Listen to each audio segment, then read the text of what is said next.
ડભોઈ શહેર અને તાલુકાની આંગણવાડીની બહેનો 3 દિવસ કામગીરીથી રહેશે અળગા। મહિલાઓ દ્વારા સૂત્રોચ્ચાર કરી વિરોધ કરવામાં આવ્યો। 199 કેન્દ્રના આંગણવાડીના વર્કરો દ્વારા 3 દિવસ આંગણવાડી બંધ રાખી કામથી વંચિત રહેશે।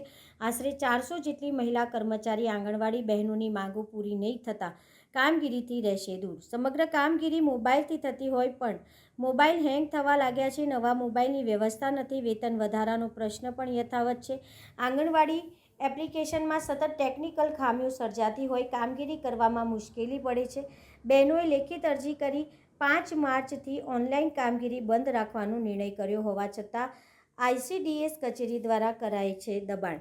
આવા અનેકવિધ પ્રશ્નોને લઈને ડભોઈ શહેર અને તાલુકાની આંગણવાડી બહેનો ખેતીવાડી ખાતે પલાઠી જમાવી કામગીરીથી રહ્યા દૂર। સરકાર દ્વારા માંગ નહીં સંતોષાય તો ઉગ્ર આંદોલનની ચીમકી ઉચ્ચારવામાં આવી હતી। આજ રોજ ડભોઈ તાલુકામાં APMC ગ્રાઉન્ડમાં ડભોઈ તાલુકાની 199 આંગણવાડી વર્કર અને હેલ્પર બહેનો ભેગી થઈ છે। અમારા પડતર પ્રશ્નો છે કે હાઈકોર્ટે જે ચુકાદો આપ્યો છે તે વહેલી તકે અમલમાં લાવે અને મોબાઈલો નવા આપે અને કામગીરી જે વધારે આપવામાં આવે છે એનું મહેનતાનું મળતું નથી અને કામગીરી જે વધારે આપે છે એ મહેનતાનું મળવું જોઈએ અને બધા બિલોમાં પૈસા વધારો કરવો જોઈએ। મસાલા બિલો ફળમાં એમાં પૈસાનો વધારો કરવો જોઈએ।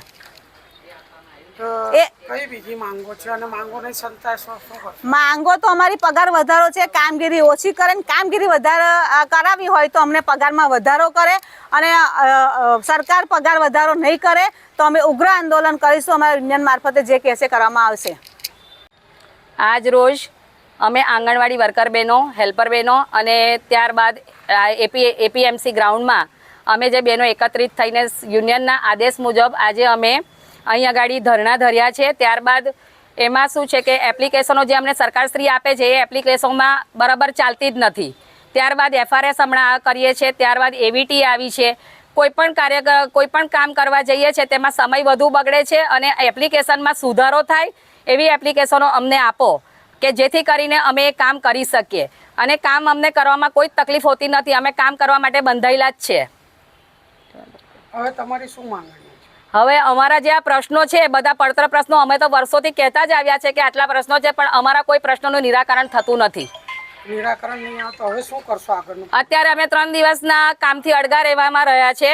પછી યુનિયન દ્વારા જે અમને સંદેશો આપવામાં આવશે એ પ્રમાણે અમે કામગીરી કરીશું।